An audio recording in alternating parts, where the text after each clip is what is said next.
merana, kekasih tercinta entah di mana. Sendiri kini ku di bawah sapi, tiada tempatku bercurah ini.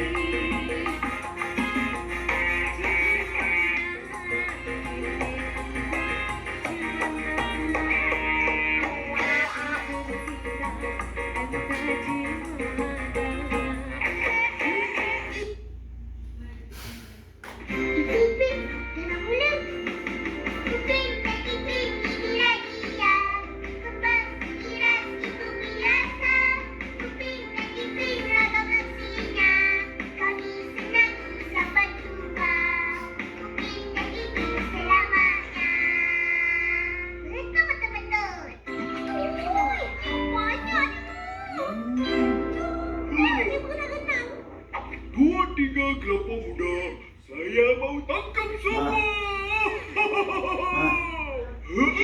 Tunggulah Upin sampai. Tak payah tunggu. Kita tolong tangkap untuk diorang juga. Lepas tu, korang tahu dalam apa?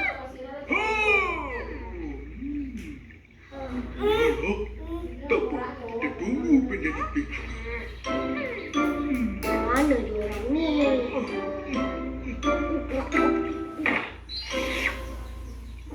Sedapnya. Mestilah sedap. Percuma. Betul. Terima kasih, Uncle. Sama-sama. Ini ada plastik, ini ada getah. Budak kecil, mau buat apa sama ini barang? Alamak, habis lagi TV. Mesti kena marah ni. Cepat. Tarik, tarik.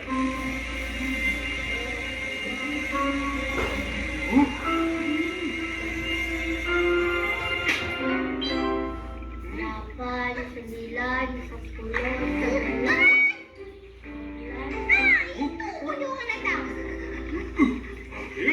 Apa pasal lambat? Uncle motor lagi di sini. Kenalah duduk makan dulu.